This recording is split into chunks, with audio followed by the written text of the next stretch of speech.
Muy buenos días, es un gusto saludarlos. Bienvenidos al segundo día del sexto Encuentro Nacional de Catalogadores.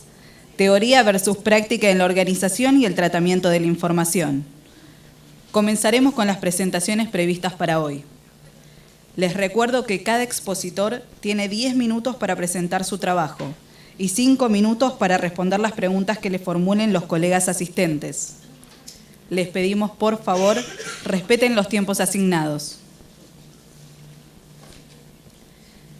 Haremos un cambio en la programación y comenzaremos con la segunda ponencia, ya que los expositores de la primera se encuentran retrasados y se incorporarán con su ponencia más adelante.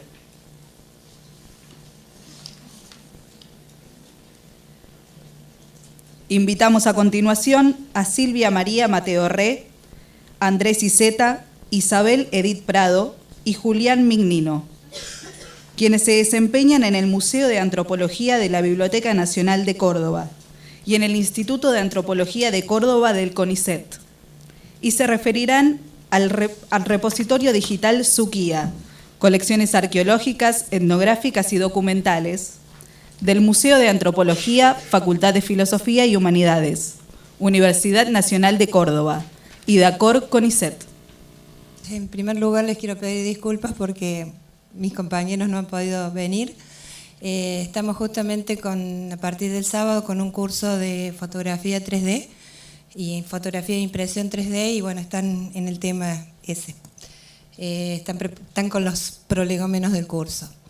De todos modos, los 3 chicos o los 4, porque se sumó el último Paloma Lagens, son los responsables del repositorio institucional del Museo de Antropología y son los arqueólogos antropólogos que trabajan. Yo soy la bibliotecaria del museo. Bueno, en primer lugar les quería contar un poco que nuestro Museo de Antropología es un museo universitario de la Universidad Nacional de Córdoba. Es uno de los 26 museos universitarios y tiene una biblioteca mediana, digamos, y una reserva de materiales arqueológicos, etnográficos y documentales.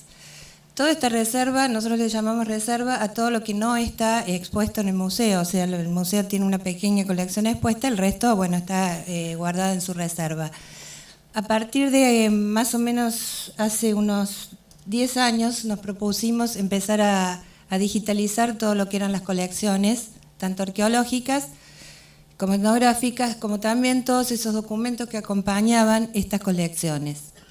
Las colecciones arqueológicas fueron producto de distintas investigaciones que se fueron haciendo a lo largo de 60 años de vida del museo.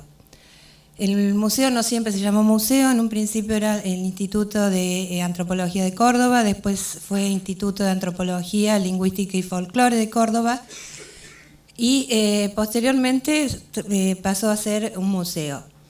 El IDACOR, que es el Instituto de Antropología de Córdoba, es la parte de investigación del museo, o sea, el museo está dividido en diferentes áreas. Y una de esas áreas es el área científica que le llamamos nosotros y está compuesta por todos los investigadores que forman parte del Sistema Científico Nacional a través del CONICET. Y bueno, ellos se incorporan como personas de doble dependencia, les decimos nosotros, porque son profesionales del CONICET, pero a su vez son docentes en la Universidad Nacional de Córdoba. Bueno. Dicho esto, más o menos fue un marco un poco institucional de la complejidad que tiene un poco esta institución. Les paso a contar un poco qué es en lo que estamos trabajando nosotros en este repositorio institucional, que le hemos puesto el nombre de Suquía, y no sé si alguno sabe qué es el Suquía para Córdoba. Es nuestro río, famoso río Primero, y es ahora, después de muchos años, le volvieron a poner el nombre como pedía allá lejos y hace tiempo un poeta de Córdoba. Bueno, nuestro repositorio digital Suquía está compuesto por todas las piezas digitalizadas del museo, todo lo que es la documentación que acompañan todas esas piezas que fueron obtenidas, como dije recién, en las distintas excavaciones, y también las propias publicaciones que fueron en principio del instituto y posteriormente del museo. Cuando empezamos a hablar del tema de acceso abierto, empezamos a ver que había varias posibilidades de trabajo y de digitalización y de compartir datos. Se hablaba en ese momento de muchas cosas, esto fue hace ya un tiempo, antes de que empezáramos a hablar de tener una ley, de tener la ley reglamentada, la ley de acceso abierto, y de la obligatoriedad que tenemos los científicos investigadores de publicar todos los datos que se obtienen a través de financiamiento estatal. Bueno, tuvimos muchas conversaciones, tuvimos muchas discusiones, pero ¿por qué se da esto? Precisamente por la doble dependencia que tenemos. O sea, ¿qué hacíamos? ¿Nos ajustábamos a lo que la universidad venía planteando o nos ajustábamos un poco a lo que el CONICET venía planteando? Les aclaro que yo soy la única empleada full de la universidad, o sea, de todo el grupo que está trabajando en el tema, la única que soy solo Universidad Nacional de Córdoba soy yo. El resto del grupo es las dos cosas, CONICET y universidad. Con lo cual también se genera un problema, ¿no es cierto? Bueno, tuvimos conversaciones, empezamos a formar este grupo, primero fue chico, después se empezó a ampliar y después, bueno, empezamos muchas personas a trabajar en el mismo, y comenzamos con las discusiones de siempre, a ver qué software vamos a usar, qué vamos a publicar. Tenemos datos que no deben ser publicados porque, como saben, en arqueología hay bastantes datos sensibles, ¿no es cierto? Además, el museo en un momento fue también sede del Instituto Argentino de Antropología Forense, con lo cual también se generaban datos bastante sensibles. Bueno, empezamos a ver, a trabajar con la elección de software hasta que, bueno, la universidad resuelve instalar DSpace como software para los repositorios y, bueno, decidimos seguir a la universidad y trabajar con DSpace. El primer trabajo que se hizo, yo creo que lo presenté acá en el año 2013, que fue la digitalización del Fondo Documental Aníbal Montes, un fondo documental muy grande de Aníbal Montes, que fue el fundador del Instituto de Arqueología, que está en línea desde el año 2013. Ese trabajo fue hecho por alumnos de la Escuela de Bibliotecología, que se continúa el año siguiente con la normalización de descriptores de ese trabajo.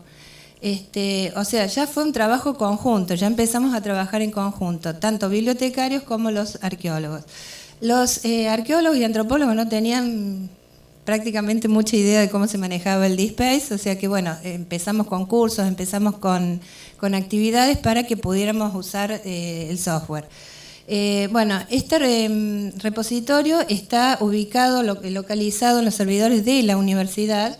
Es el repositorio digital de la UNC, el RDU. Tiene en este momento 2 colecciones solamente de documentos, objetos arqueológicos y de objetos etnográficos. Los documentos de Aníbal Montes en su mayoría son documentos manuscritos con varias versiones del mismo manuscrito, y después está una versión mecanografiada, digamos, y después una versión publicada. Cada una de esas versiones fue un problema trabajarla porque ¿cómo hacíamos para trabajar en un repositorio un mismo documento con distintas versiones? Bueno, se subió esta colección al repositorio institucional, está en línea, como dije, desde el 2013, tiene 450 documentos la colección Aníbal Montes y 125 documentos la colección von Hauerschig, que es la segunda colección que está en el RDU.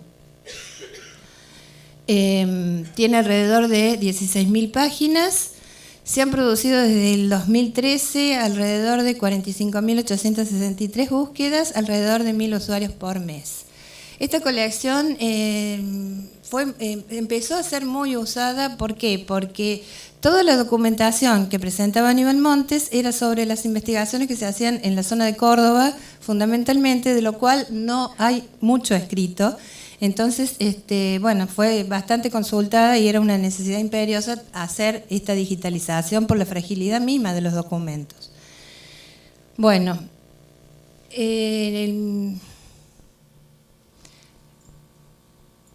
con la aprobación de la ley, nuestro problema radicó en lo siguiente.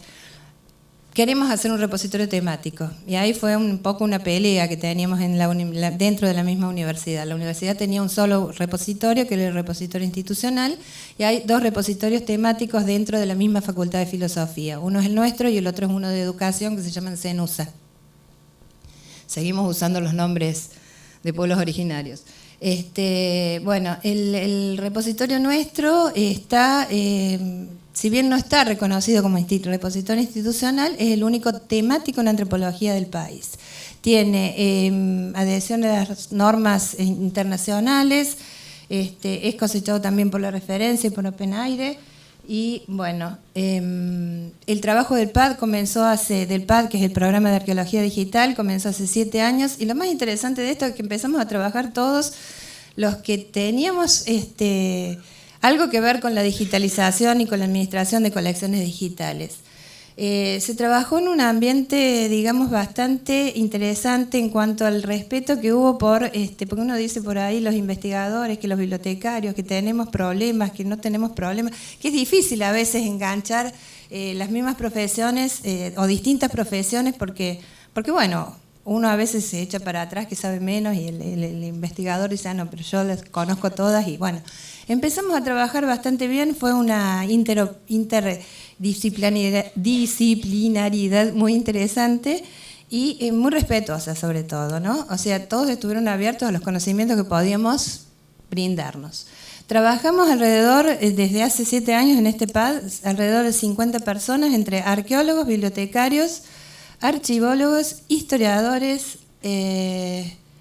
conservadores, porque también se hizo conservación preventiva de cada uno de los documentos previo a su digitalización, fotógrafos, informáticos y muchos estudiantes de antropología y estudiantes de bibliotecología y estudiantes de archivología. O sea, estuvimos todos absolutamente relacionados.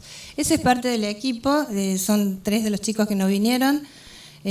Julián, que es el único varón que está ahí en la foto, es el flamante licenciado en antropología, la otra chica bueno, ahora se me fueron los nombres, Paloma, que es la que está al fondo, que es nuestra fotógrafa digitalizadora.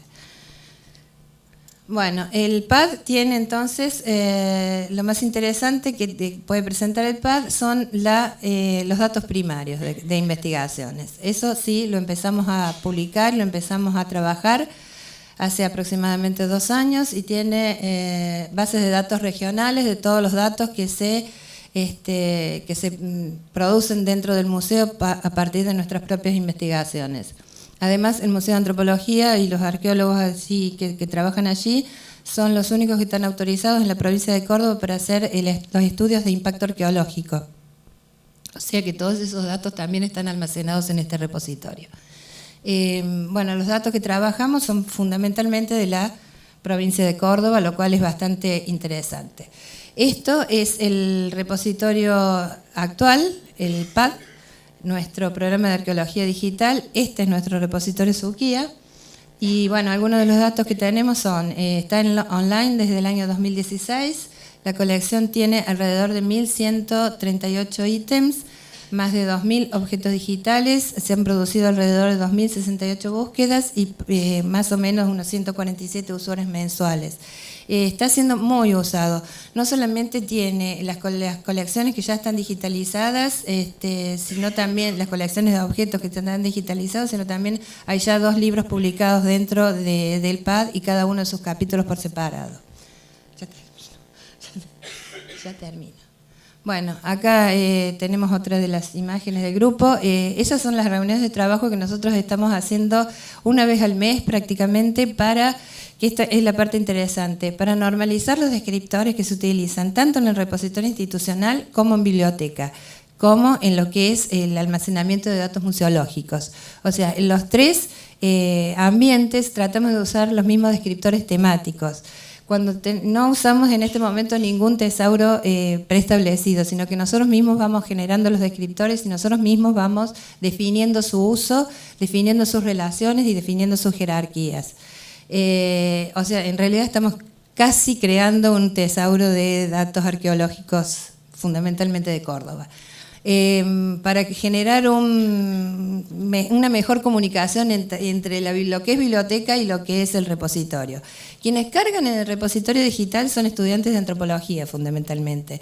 ¿Y qué es lo que tienen que realizar ellos? Entrar a la base de autoridades de biblioteca, verificar que el descriptor esté autorizado o no, y si hay que generar un nuevo descriptor, ahí se frena ese trabajo y se lo discute, se lo guarda como para discutirlo en las reuniones programadas mensualmente para ver de qué manera se lo va a autorizar y a subir. O sea, las reuniones donde uno trabaja con descriptores realmente para nosotros han sido muy, muy interesantes, muy ricas, porque aprendemos los bibliotecarios, los archiveros, todos los que estamos trabajando, y aprenden también los antropólogos de este movimiento que nosotros tenemos tan cuadradito de querer normalizar todo y que a la larga beneficia la búsqueda, hace que las cosas se encuentren más rápido. Ellos están muy acostumbrados a usar un lenguaje demasiado científico, y nosotros, por ser museo universitario, no podemos usar un lenguaje científico, pero a su vez tampoco dejar de lado lo que es la ciencia, ¿no es cierto? Entonces, bueno, hay que balancear todas las posibilidades, y creo que esta parte para mí ha sido una de las más interesantes. Bueno, me quedan 2 minutos, ya creo que estamos finalizando. No sé si, bueno, después en la parte de preguntas, si a alguno le quedó alguna duda, podemos compartirla. El programa ha sido subsidiado desde hace 10 años, todas estas instituciones son las que nos han subsidiado, y últimamente hemos presentado el año pasado a la CECIT UNC este programa de patrimonio del museo, que es bastante interesante, y bueno, ha sido aprobado recientemente, que es prácticamente el último que está ahí abajo. Cualquier duda, cualquier consulta, esa es la dirección de biblioteca, y anoté porque no la teníamos autorizada todavía, la biblioteca de la dirección del PAD, si alguno la quiere anotar, es PAD, PAD-medio MDA, y con el servidor de la universidad, FFYH, que es Facultad de Filosofía y Humanidades, Universidad Nacional de Córdoba, EduAR. Muchas gracias.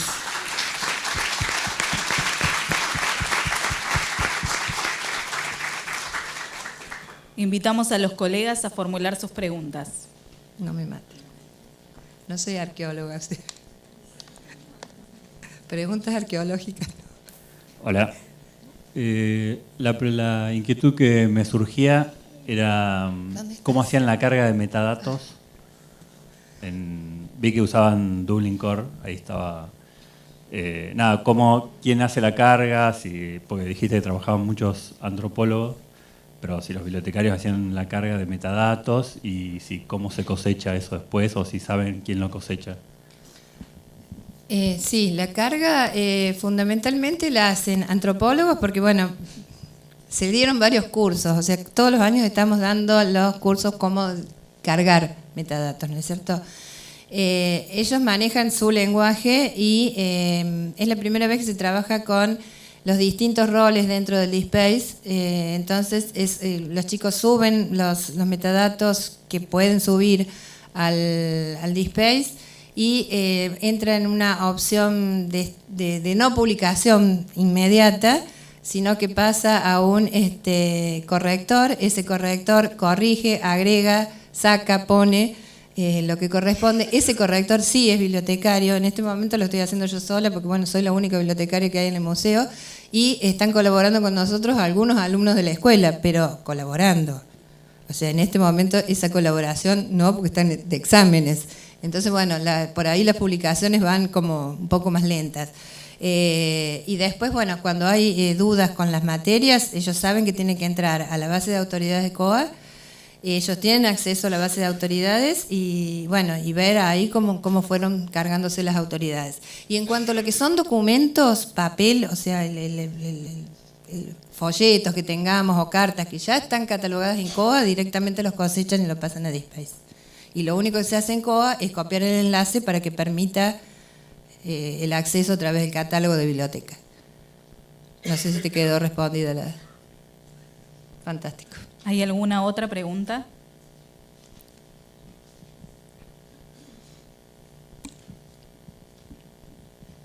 Vos recién dijiste que ustedes ahí en el repositorio también manejan datos sensibles. ¿Esto implica que descartan el autoarchivo? No. porque los investigadores que en realidad publican, o sea, todavía tenemos que pelearle mucho a esa historia con los investigadores que no quieren soltar sus datos sensibles. Y por datos sensibles se entiende, a ver, se localizó en la expedición o en la campaña tal un sitio arqueológico en tal lugar, a ver, esos son por ejemplo, un ejemplo, ¿no? En tal lugar un sitio arqueológico con importante e interesante cantidad de objetos arqueológicos. Te puedo dar una idea que nosotros no podemos publicar inmediatamente dónde está ese sitio arqueológico porque en el acto es producto del saqueo. Entonces, eso también es un dato sensible. O sea, si bien son datos primarios, uno no puede a veces publicar todo. Por otro lado, también las investigaciones y los datos primarios que obtiene el equipo argentino de antropología forense son datos altamente sensibles, que tampoco se pueden publicar en acceso abierto en forma inmediata mientras está, digamos, la noticia en curso, ¿no es cierto? O sea, ese tipo de datos por ahí sí tienen que manejar un cierto embargo. Ya hay un periodo de meses en donde en realidad está los metadatos cargados en el repositorio, pero no hay acceso al archivo. Si uno necesita el archivo, o sea, si hay algún investigador que justifica el uso de esos datos, bueno, tendrá que remitirse a esta dirección, solicitarlo, para qué los va a usar y, bueno, todos los datos que se puedan necesitar para poder autorizar el uso de esos datos. No sé si te quedó contestada la duda. ¿Hay alguna otra pregunta?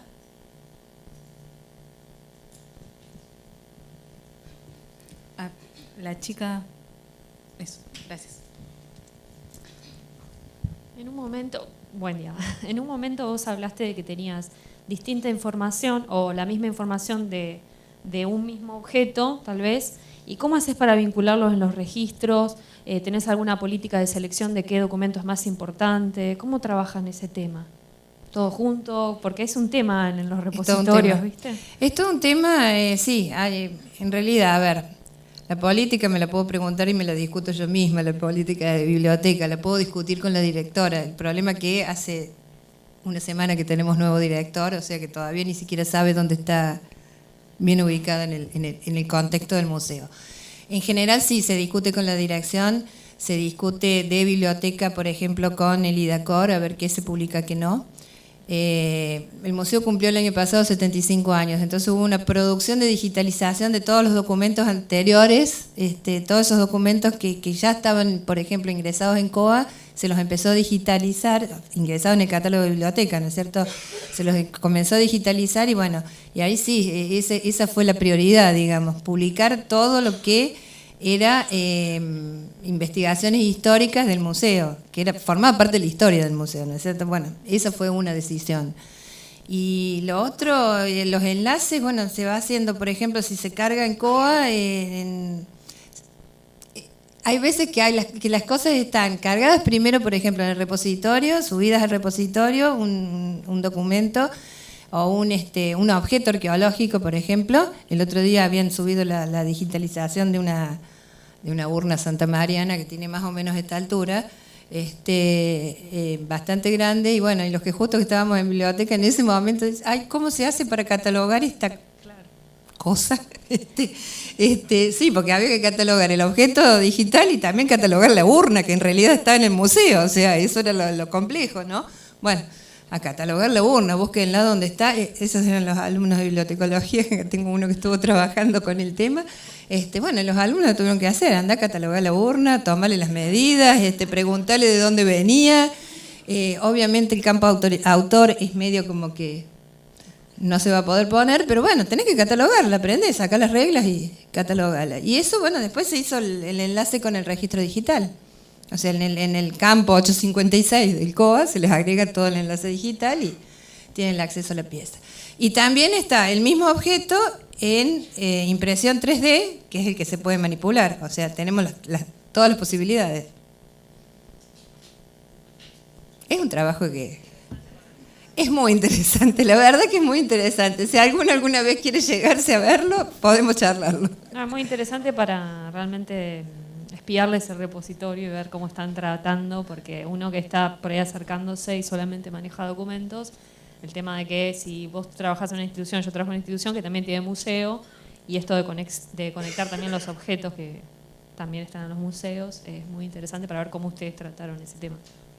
Me parece que está bueno. Sí, nosotros tenemos, por ejemplo, la discusión de que, a ver, las normas de catalogación por ahí no nos alcanzan para describir museológicamente un objeto, porque hay datos que museológicamente son exigibles que el campo 500, viste, por ahí medio como que no te alcanza para poner todos esos datos, porque tenés que poner datos de movimiento, datos de limpieza, datos de conservación, todo un montón de datos, que quién lo encontró, que quién no lo encontró, que si estaba sano, que si lo arreglaron, que si no lo arreglaron, que si lo arreglaron hace mucho, si lo arreglaron hace poco, o sea, todo ese tipo de cuestiones, que si lo guardaron mal, si lo guardaron acostado en lugar de parado, bueno, todo ese tipo de datos que no sabes realmente en MARC o con las normas de catalogación dónde ponerlos, bueno, ahí tenemos que entrar a buscar las normas de catalogación de objetos museológicos, ¿no? A ver, y aparte de la movilidad, porque por ahí sale una muestra para otro lado. Además de todo eso, como si esto fuera poco, el museo también tiene guarda judicial, o sea, encima. Por supuesto, eso no es nuestro, pero también lo tenemos. Agradecemos la participación del expositor. Muchas gracias. Invitamos ahora a Edgardo Stubbs, Paola Méndez, Celeste Medina, Claudia Carut, Viviana Gamba y Carla Gutiérrez, pertenecientes al Instituto de Investigación en Humanidades y Ciencias Sociales y al Centro de Investigaciones Geográficas de la Facultad de Humanidades y Ciencias de la Educación de la Universidad Nacional de La Plata, y se referirán al procesamiento de cartas náuticas digitales, análisis de cartas náuticas raster e instrumentos para su descripción. Bueno, primero que nada queríamos agradecer a las autoridades de la Biblioteca Nacional, ya que al igual que en el 2015 nos dan el lugar para poder exponer nuestras investigaciones. Este año el trabajo que presentamos se titula Procesamiento de cartas náuticas digitales, análisis de las cartas náuticas raster e instrumentos para su procesamiento. Bien, si bien las expositoras vamos a hacer dos, Viviana Gamba y Paola Méndez, quienes habla. En el trabajo también participaron profesores como Edgardo Stubb, Celeste Medina, Carla Gutiérrez por el lado de bibliotecología y Claudia Carut por el área de espacios marítimos. Bien, el trabajo forma parte de un proyecto de investigación puntualmente que trata sobre cartas náuticas, cuya unidad ejecutora es el Instituto de Investigaciones en Humanidades y Ciencias Sociales de la Facultad de Humanidades y Ciencias de la Educación de la Universidad Nacional de La Plata y en paralelo con el CONICET. Bien, las cartas náuticas constituyen una clase de documentos cartográficos que se las podría definir como una representación gráfica de las aguas navegables que indican toda la información requerida para llevar a cabo una navegación segura. El Convenio Internacional para la Seguridad de la Vida en el Mar, SOLAS, indica que todo barco, sin importar su tamaño, debe llevar las cartas náuticas necesarias según el viaje previsto. Al igual que en la navegación, las cartas náuticas han sufrido cambios en función a los avances de las tecnologías. Por eso hoy en día conviven las cartas náuticas papel con las cartas náuticas digitales. Dentro de las cartas náuticas digitales podemos encontrar las electrónicas, también llamadas vectoriales, y las cartas náuticas raster. En el 2015, como les mencionamos, también participamos del encuentro de catalogadores. En ese caso la ponencia era sobre cartas náuticas papel, pero en este trabajo nos enfocamos en las cartas náuticas raster. Las cartas náuticas raster son una copia digitales de las cartas náuticas papel. Se podría decir que son un mapa de píxeles que, al igual que la de papel, deben ser publicadas por un organismo oficial, gubernamental, y su confección debe tenerse en cuenta según estrictas especificaciones establecidas por la Organización Hidrográfica Internacional.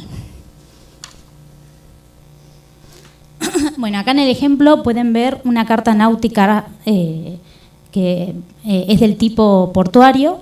Si se nota, se puede ver un puerto. En la carta náutica tiene todos los detalles necesarios del puerto, naturaleza del fondo del mar, los niveles, todo lo que es los peligros. Al ser una carta de tipo portuaria, porque hay otras categorías, tiene toda la información necesaria para que el barco pueda o navegar cerca del puerto o justamente, ingresar al puerto sin fuera de peligros, ¿no? Vamos a la otra. Bien, si bien dijimos que las cartas náuticas digitales del tipo raster son una copia digital de las cartas papel, en realidad tienen algunas funcionalidades que las diferencian. Por ejemplo, incluyen un mecanismo de georreferenciación que permite aplicar y extraer las posiciones geográficas de la carta náutica. Presenta además diferenciación de colores si es de noche o de día. Y además tiene una actualización automática mediante distintos ficheros digitales, similares a cuando uno tiene un software y necesita actualizar, entonces copia el archivo de actualización. Bien, debido a las características de estas cartas náuticas raster, no emiten avisos de peligro en forma automática y además deben ser utilizadas en el tamaño original, ya que al hacer zoom perderían su calidad y no necesariamente tienen mucho más detalle. Bueno, ahora pasamos para la parte que nos interesa, la parte de bibliotecología. Como instrumentos para el procesamiento de estas cartas náuticas, los bibliotecarios poseemos los metadatos descriptivos, que como saben proporcionan la información estructurada y son la base fundamental para el intercambio y recuperación de información de documentos digitales. En este caso, como es una carta náutica raster del tipo digital, son los más adecuados. En este trabajo analizamos los elementos de los datos definidos en el esquema de metadatos MOD, que es un esquema general, y el esquema IDERA, y además hacemos sus correspondencias con las normas RDA en función a la descripción y recuperación de las cartas náuticas, que lo va a explicar Viviana. Bueno, como les decía Paola, entonces estos son los temas sobre los que trabajamos y el objetivo de nuestro trabajo es analizar las posibilidades para la descripción bibliográfica de este tipo de materiales, sobre todo teniendo la intención de procesar este tipo de materiales en catálogos integrados, es decir, estos sistemas qué posibilidades de descripción bibliográfica ofrecen para cartas náuticas en general y en este caso, en esta etapa que estamos en el trabajo de investigación, para cartas náuticas raster en especial. Como dijimos, analizamos esquemas de metadatos y analizamos esquemas de metadatos en relación a las posibilidades que nos brinda el estándar RDA para describir específicamente cartas náuticas, sobre todo enfocados en las características que puntualmente aparecen en las cartas náuticas. Analizamos, sin embargo, todos los elementos de datos que hacen a la descripción completa de las cartas, entendiendo las cartas náuticas como material cartográfico, pero nos detuvimos especialmente en aquellos elementos de datos que son particulares de las cartas náuticas y analizamos haciendo un esquema de comparación, digamos, entre las posibilidades que daban las pautas, el estándar RDA para su descripción bibliográfica y las posibilidades de registro que ofrecían dos esquemas de metadatos en particular. Analizamos para hacer esta comparación otros esquemas también, pero definimos específicamente el análisis la comparación a partir del esquema MOD y del esquema de IDERA. IDERA es una entidad que se llama Infraestructura de Datos Espaciales de la República Argentina. Los datos que ellos toman en su esquema son todos datos normalizados de la familia de las normas ISO 19100, que son normas específicas para metadatos para material geográfico, de manera que son esquemas que son de información geoespacial específicamente, pero que son normalizados a nivel internacional. La cuestión es que estos esquemas de metadatos permiten registrar en detalle los esquemas que son especialmente para información geoespacial, permiten registrar en detalle las características del material cartográfico, pero no están pensados para esquemas, digamos, bases de datos que reúnan otro tipo de material que no sea específicamente el de las cartas náuticas, por ejemplo. Entonces, nosotros lo que establecimos son esquemas comparativos. Esos esquemas comparativos los aplicamos en el proyecto a todos los elementos de datos, incluido el título, escala, los elementos que están presentes en cualquier material cartográfico. Pero nos detuvimos, como les decía, especialmente en los que nos interesan porque son particulares de las cartas náuticas. De manera que lo que estamos presentando en esta oportunidad son solo algunos elementos de datos, son los elementos de datos específicos para las cartas náuticas y que vamos a señalar para luego comentarles cuáles son las conclusiones en esta etapa del trabajo después de esta comparación que hicimos. Entonces, en primer término, de los elementos relevantes para las cartas náuticas raster en particular, seleccionamos las clases de cartas náuticas. Como les comentaba Paola, existen distintas clases de cartas náuticas. No solamente definidas estas clases por el soporte o por el medio, por la forma de presentación de las cartas, sino también por un elemento clave que es la escala. La escala de las cartas náuticas establecen distinta tipología. Puede haber cartas de arrumbamiento, cartas de navegación costera, cartas que son portulanos, es decir, cartas de puerto, que es el ejemplo, la imagen que ustedes vieron en la diapositiva anterior corresponde al ejemplo de un portulano. Entonces, ¿dónde poder hacer el registro de ese elemento relevante de la carta náutica? Revisando el estándar de catalogación, pudimos detectar dos instrucciones precisas, como la 2.3.4.5, que es sobre información complementaria, en el título de los recursos cartográficos. Es decir, RDA permite la inclusión de este tipo de elementos, como sería la clase de la carta náutica, en ese elemento para la descripción.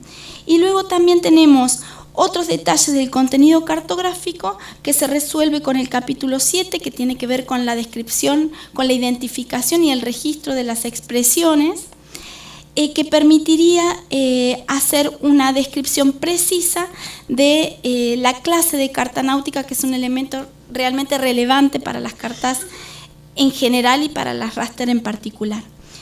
Luego, esta descripción basada en el estándar, analizamos en qué metadatos específicos, en qué elementos, subelementos de estos esquemas de metadatos que seleccionamos, podíamos hacer el registro de esos datos identificados. Entonces encontramos que MODS nos permite hacer ese registro en dos etiquetas en particular, la de subtítulo, en primer término, que se correspondería con la instrucción del capítulo 2 de RDA, y en una etiqueta de notas, donde uno puede registrar otros detalles específicos del contenido cartográfico. Esa etiqueta nota nos permitiría registrar esos elementos de datos que estuvieron descriptos siguiendo la instrucción del capítulo 7 de RDA. Bien, en IDERA encontramos otra etiqueta que nos permitiría registrar este elemento de las clases, la clase de carta náutica, en lo que serían las palabras claves descriptivas. Luego tenemos una serie de datos, que tienen que ver con la representación de elementos particulares de las cartas náuticas, como son la representación de balizas, las de sondas, beriles, líneas de costa, vista de recaladas, peligros submarinos, derrotas y enfilaciones, mareas y corrientes. Estos son todos elementos de datos que pueden estar representados en las cartas náuticas. La mayoría de ellos los presentan, pero hay algunos que pueden llegar a estar registrados o no. Y son elementos que son muy útiles para la lectura y para el uso de estas cartas náuticas. ¿Por qué las mencioné todas juntas? Porque en realidad estos elementos no tienen un correlato específico ni en los estándares de catalogación ni en los esquemas de metadatos. Entonces, encontramos una relación entre la instrucción de RDA en su capítulo 7.29 sobre notas para la expresión que nos permitirían registrar todo este tipo de representaciones y así normalizar el registro de estos elementos que son importantes para la lectura de las cartas. Ahora, esa instrucción de RDA que corresponde al capítulo 7, es decir, a la expresión de este recurso, tendría etiquetas específicas para su registro en MODS, también en una nota, en la misma nota que señalábamos antes, sobre detalles del contenido cartográfico. Y en IDERA tendría una etiqueta no tan específica que tiene que ver con información suplementaria. Bien, de todo este análisis comparativo que realizamos, pudimos obtener ciertas conclusiones en esta etapa de la investigación. En principio, que tanto las instrucciones de RDA, es decir, del código de catalogación, nos permiten describir específicamente, y los esquemas de metadatos de MODS e IDERA también registrar específicamente los elementos que son comunes a todos, como título, mención de edición, editor, fecha de publicación. No existen elementos específicos que puedan ser identificados o registrados en etiquetas específicas para aquellos datos que mencionábamos antes en las tablas y que son específicos de las cartas náuticas. Ahora, también cuando nosotros elegimos qué esquemas de metadatos utilizar, como decía Paola, elegimos esquemas de propósito general y esquemas para datos geoespaciales en particular.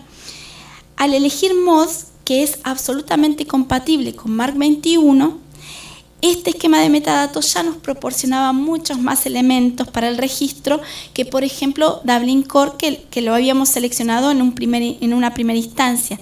De manera que MODS, hacer un esquema de metadatos de propósito general, pero sumamente específico para la descripción bibliográfica, ofrece etiquetas que son adecuadas para el registro de estas características particulares. Y por otra parte, IDERA ofrece etiquetas que son adecuadas también, pero no ofrecen tantas posibilidades para lo que sería la descripción bibliográfica de otros recursos más allá de las cartas náuticas. También esta es una característica propia y esperable de un esquema para información geoespacial, porque en realidad no están diseñados para todo tipo de material cartográfico y otro tipo de materiales, sino específicamente metadatos para información geoespacial fuera de esquemas que contemplen catálogos integrados.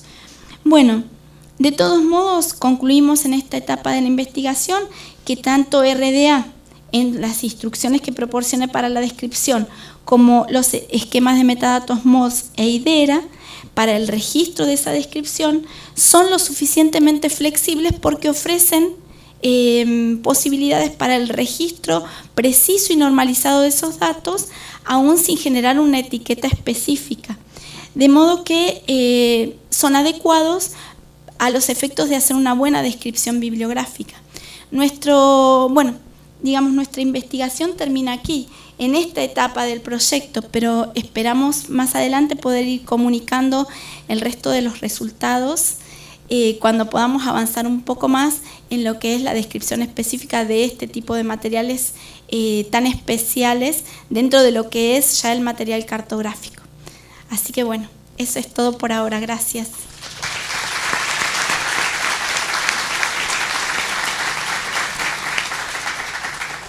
Invitamos a los colegas a formular sus preguntas.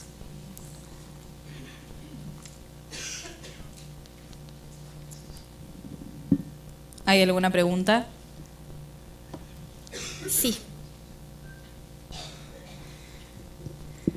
Hola, ¿qué tal? Quería hacer una preguntita respecto, estabas comentando de la clasificación de las cartas náuticas. Sí. Y quería saber un poquito lo que son los términos específicos, ¿no? O sea, la terminología de esa clasificación de las cartas náuticas que ustedes vuelcan, digamos, como complemento del área de título. Si toman qué fuentes utilizan para la determinación de esos términos. Si lo extraen, digamos, de algún tesauro, o sea, los términos específicos de dónde los extraen y cómo se resuelve también para los casos en que hay más de una tipología, o sea, en que se combinan, por ejemplo, 2 o 3 tipos de cartas náuticas, cómo se resuelve, digamos, eso, si lo hacen, bueno, de manera extendida, bueno, no sé, saber un poquito de eso, ¿no? Bien. Pau, ¿querés? Sí. Bueno, lo que las cartas náuticas, como es un material oficial y que se les pide a los barcos justamente para poder navegar seguros, son confeccionados por distintos organismos.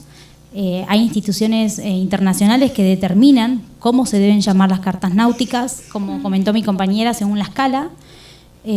Nosotros los nombres, las clases de las cartas náuticas, los consultamos en el Instituto de Hidrografía Internacional y en el Servicio de Hidrografía Naval, que ellos confeccionan las cartas náuticas. Incluso en el 2015, cuando vinimos a presentar sobre cartas náuticas papel, presentamos parte, nosotros hicimos entrevistas al Servicio Hidrográfico Naval, que se llama así, de acá de Argentina, ¿no? Un detalle más. Disculpa. No, que hicimos en la primera etapa del trabajo un relevamiento justamente si había algún sistema de organización del conocimiento, algún tesauro que registrara esa tipología. Y lo que descubrimos es que en realidad no, casi todos los tesauros o casi todo cualquier sistema que estuviera disponible para asignar temas a ese tipo de materiales no llegaba más que la designación carta náutica, por ejemplo. Entonces ahí es donde nosotros vimos un problema a resolver. Es decir, todos esos nombres técnicos que ya están definidos, como decía Paola, nosotros lo tomamos de esos recursos que ya están pautados a nivel internacional. Pero digamos, no están volcados en ningún tesauro específico que se emplee. Luego, cuando nosotros hablamos de qué posibilidades de registro, es decir, en el caso de las clases, la tipología de carta náutica, nosotros podríamos, como está normalizado, como decía Paola, lo que nosotros llamaríamos el título propiamente dicho de la carta, muchas veces esa tipología forma parte del título o de otra información sobre el título o de información complementaria sobre el título, como dice en RDA. De manera que ese dato se obtiene generalmente de la propia carta. Y luego este esquema de, según la escala de la carta, la tipología, son estándares internacionales que nosotros los podríamos obtener y trabajar como otro elemento de datos más allá de lo que es el título de la carta. Bueno, como para completar, Sí. como comentaba Viviana, nosotros analizamos distintos vocabularios, incluso analizamos las LEM y tesauros por ahí un poco más específicos. Uno de los que encontramos, que estaba en la página de tema 3, donde están los vocabularios, hay uno náutico y pensábamos que por ahí podíamos encontrar algo más y simplemente está el término carta náutica, pero no hay mucho más detalle, y figura la carta de puertos. El resto de la tipología de las cartas, que son 6, no figuran. Ni siquiera en este que es náutico, que uno podría esperar que haya un poco más. Agradecemos la participación de las expositoras.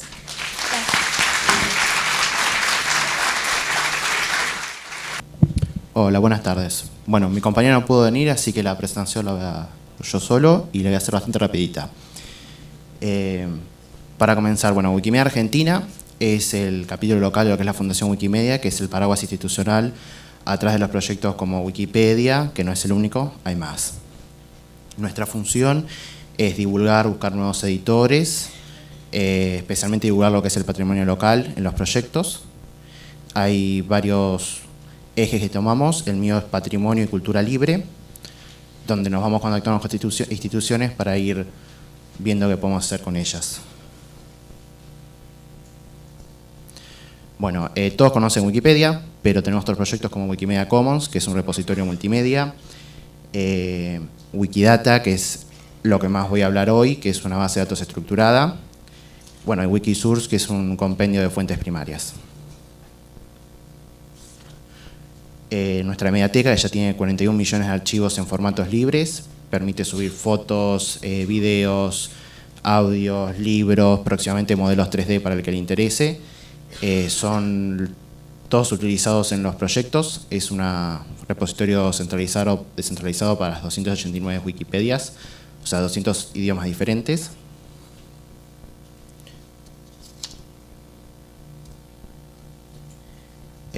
¿Por qué utilizar Wikipedia para difundir el conocimiento? Bueno, tenemos muchas visitas. Acá tenemos, por ejemplo, el artículo de Mariano Moreno, que en un solo año tuvo 134.000 visitas. En general, tenemos aproximadamente unas 37 millones de visitas diarias en lo que es Wikipedia en español, que solo tiene 1.300.000 artículos, junto al resto de las Wikipedias que forman unos 50 millones de artículos.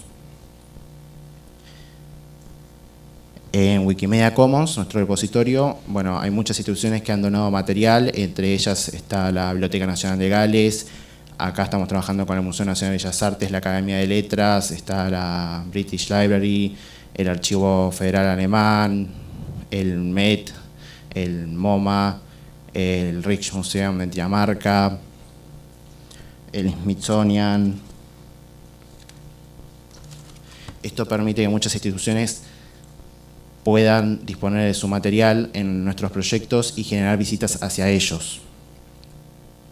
Por ejemplo, en 2014, más del 50% de las visitas del Met vinieron a través de Wikipedia y no entrando directamente a su página, o por Google, o por su biblioteca. Esto les permite llegar no solo a la audiencia que tienen generalmente en persona, sino a una audiencia, llamémosla digital, bastante importante, y no solo a la local. Por ejemplo, la Academia Argentina de Letras, que tiene pocos usuarios en persona, está pudiendo acceder a visitas de alrededor del mundo, y no solo de Argentina, con toda su colección, que ya suma unos 600 libros digitalizados. Por otro lado, no se trata solo de Wikipedia teniendo más visitas, sino bueno, el Met, que obtiene visitas, y nosotros obteniendo fotos, sino que, por ejemplo, la Biblioteca Nacional de España en su proyecto de datos utiliza el texto de Wikipedia, como así también las fotos. La base de datos de autoridades del MoMA hace lo mismo, y otros proyectos más están trabajando en eso. Esto genera un impacto bastante importante para las instituciones a nivel global, ya que, bueno, salen de su pequeño ámbito.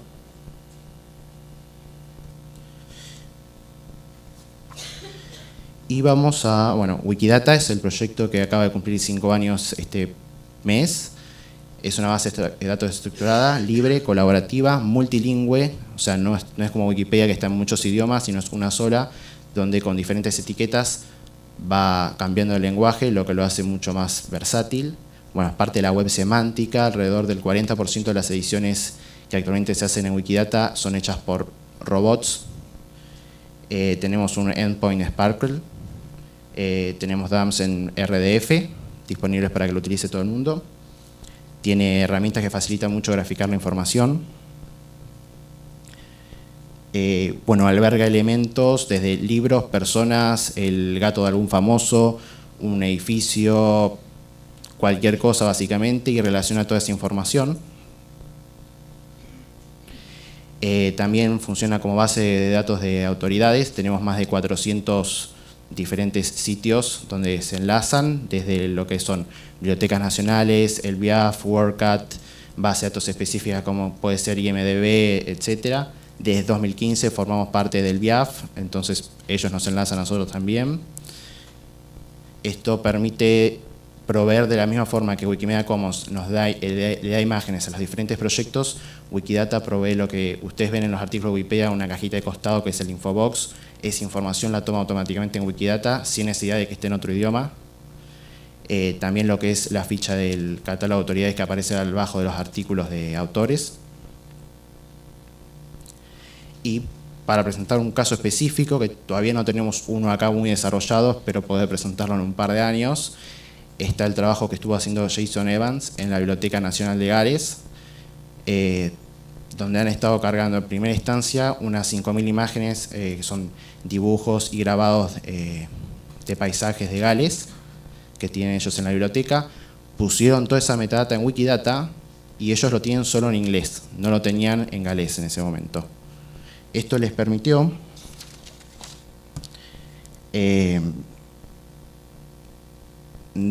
bueno, aparte de que automáticamente, una vez que ya lo tenían cargado en inglés, lo obtuvieron en galés directamente, no tuvieron que hacer nada porque ya las descripciones que se habían hecho por usuarios permitió que estuviera en más de 200 idiomas al instante que terminaron el trabajo. Lo que ven en la pantalla es en un mapa, una consulta que se hizo mediante Sparkle, que muestra la ubicación de todas esas fotografías, ya que uno de los elementos de descripción es qué representa, donde se pone que la foto representa un lago, un castillo, un reloj, una persona, la ubicación, y eso permitió muy fácilmente, después de exportar esa información, mostrar un mapa y sacar información como la profesión de los autores que habían hecho esos dibujos, donde se descubrió información, digamos, rara, como que de todas las profesiones, por alguna razón los abogados tenían el peor promedio de vida entre ellos, información que uno no esperaría poder sacar en una base de datos bibliográfica, ya que enlazaron todos estos autores con lo que es el catálogo bibliográfico de Gales. También, bueno, permitió conectar algunas colecciones de ellos, descubrir información de forma innovativa como esto de los abogados, o también errores de catalogación. Bueno, lo hice bastante rápido, prefiero que me hagan preguntas y se pueden comunicar para nosotros si tienen alguna duda.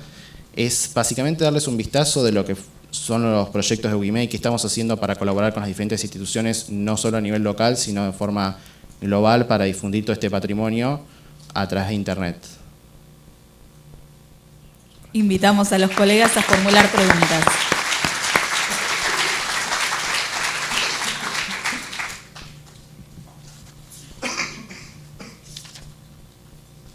¿Hay alguna pregunta? Arriba.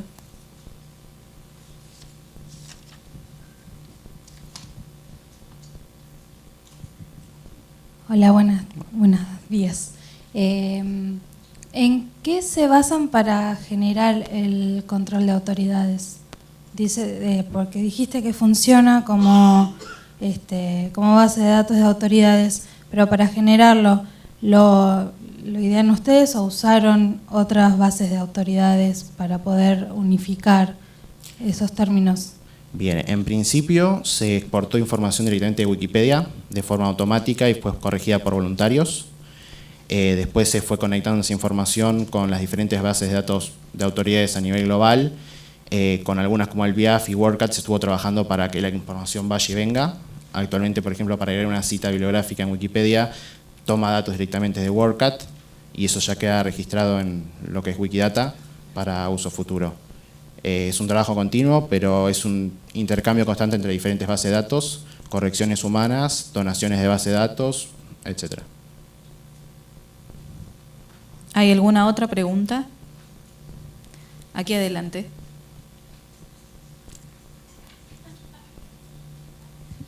Bueno, mi pregunta es, para una institución, por ejemplo, que quiere que los datos de sus autores estén ahí en Wikimedia, pero sobre todo en la parte de Wikidata, para poder colaborar con esto, ¿qué es lo que hay que hacer? Nos contactan, nos juntamos y vemos cómo podemos hacerlo funcionar. Lo que tenemos en Wikidata son licencias libres, que es la Creative Commons 0, así que tenemos que llegar a un acuerdo con la institución de que no tengan problema con eso y básicamente nada más que eso. Bueno, muchas gracias. Es sencillo. ¿Hay alguna otra pregunta?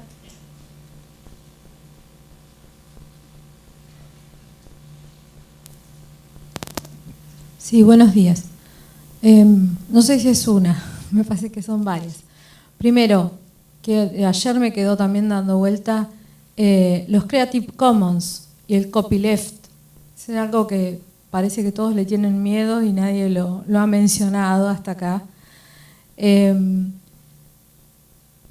Creo que otra barrera a derribar es que hoy Wikipedia ya no es una fuente no confiable, dado lo que vos dijiste de los voluntariados. Personalmente me anoté para colaborar, pero me mandaban temas de los cuales yo no tenía. Yo pensaba aportar cuestiones propias de la región donde vivo, que es la Patagonia. Y bueno, esto que dijiste de las autoridades y bueno, ¿cómo pensás o cómo piensan ustedes que se puede ir salvando esto, ¿no? De los temores? Porque todo genera... Hoy en la escuela secundaria, yo trabajo en la escuela secundaria, los chicos lo primero que hacen es copiar Wikipedia. Yo he chequeado, hay datos que están fiables y hay datos que todavía no, están en revisión. Bien, bueno, contestándote a eso, no copies de Wikipedia nunca. Siempre anda las referencias que están al final. Somos más un compendio de referencias, citas, bibliografía. Siempre vayan al final de Wikipedia porque no tienen que confiar en ninguna fuente. Por eso mucho de lo que se viene trabajando en los últimos años es poder juntar la mayor cantidad de referencias posibles al final, especialmente en temas científicos. Se viene trabajando en lo que son los virus del Zika, del ébola, junto a la OMS, para que todo el corpus de esos temas estén ahí y se puedan acceder. Es la puerta de ingreso, no es la fuente para hacer ningún trabajo. Así que en ese sentido también nuestro programa de educación va yendo a escuelas y esto para explicar cómo funciona, trabajar con los profesores y eso.